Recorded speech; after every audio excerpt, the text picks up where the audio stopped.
নমস্কার, সকলকে শুভেচ্ছা জানিয়ে আমি আজ ভারতের প্রয়াত প্রধানমন্ত্রী অটল বিহারী বাজপেয়ীর জন্মদিন উপলক্ষে দুটি কথা বলার চেষ্টা করছি।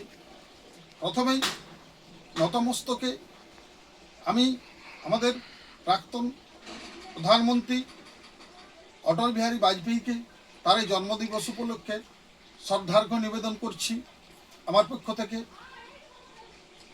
অটল বিহারী বাজপেয়ী 1924 সালের 25শে ডিসেম্বর জন্মগ্রহণ করেন। এটা তার 101তম জন্মদিবস হিসাবে পালিত হচ্ছে সারা দেশ জুড়ে। আজকে তার জন্মদিবস পালন করা হচ্ছে। এই ব্যক্তি শুধু ভারত নয়, বিশ্ব রাজনীতিতে, বিশ্ব কূটনীতিতে, বিশ্ব শান্তিতে তার অবদান উল্লেখযোগ্য। সারা বিশ্ব তাকে সম্মানের চোখে দেখতেন।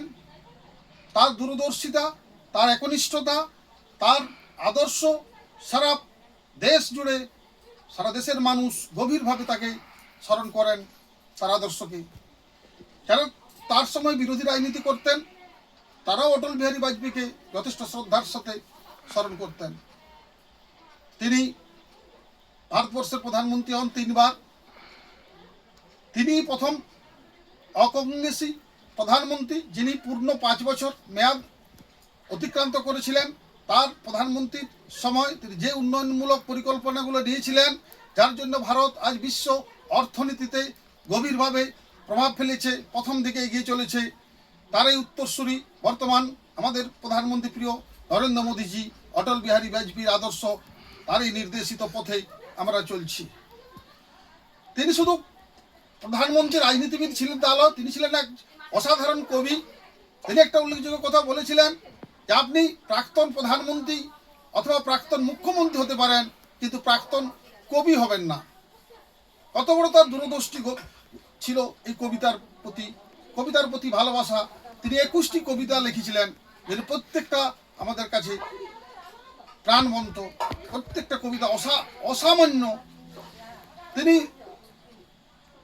যখন লোকসভাতে বক্তব্য রাখতেন, লোকসভার সমস্ত রাজনৈতিক দলের সদস্যরা মনোযোগ দিয়ে শুনতেন এবং সাধারণ মানুষ সেই বক্তব্য শুনে যথেষ্ট রাজনৈতিক গভীরতা পেতেন।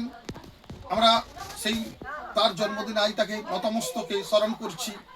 আমরা স্বপ্ন দেখি আগামী 2024-এ যে বিধানসভা, তার এই আদর্শ স্মরণ করে ভারতীয় জনতা পার্টি পশ্চিমবাংলায় নির্বাচনে লড়াই করবে এবং আমরা তার যে স্বপ্ন আজ ভারতবর্ষে সত্যি হতে চলেছে, পশ্চিমবাংলাতেও তার ভারতীয় জনতা পার্টি সরকার নিয়ে এসে অটল বিহারী বাজপেয়ীর যে স্বপ্নের একটা অংশ ছিল এই বাংলা, সেটাকে আমরা তার হাতে তুলে দেব।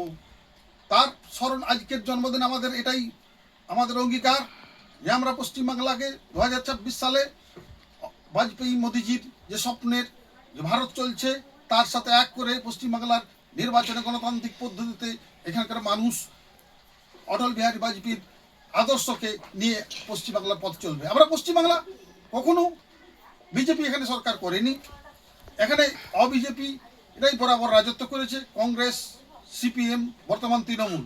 তাই আমাদের বাংলা আজ পিছিয়ে আছে অন্যান্য তুলনায়। আমরা আজ জন্মদিনে অটল বিহারী বাজপেয়ীর জন্মদিনে আমরা প্রত্যেকে স্মরণ করছি বাজপেয়ীকে যারা অনুরক্ত, তাকে আমরা ভালোবাসি, তার আদর্শকে যারা আমরা সম্মান করি, তার নির্দেশিত পথে যারা আমরা চলতে চাই, তাদের আমাদের আজ একটাই অঙ্গীকার, আগামী 2024 বিধানসভা নির্বাচনে আমরা ভারতীয় জনতা পার্টি সরকার করে অটল বিহারী বাজপেয়ীকে আমরা আমাদের সম্মান প্রদর্শন করব। এই অঙ্গীকার নিয়ে আমি আমার এই বক্তব্য এখানেই শেষ করছি। নমস্কার।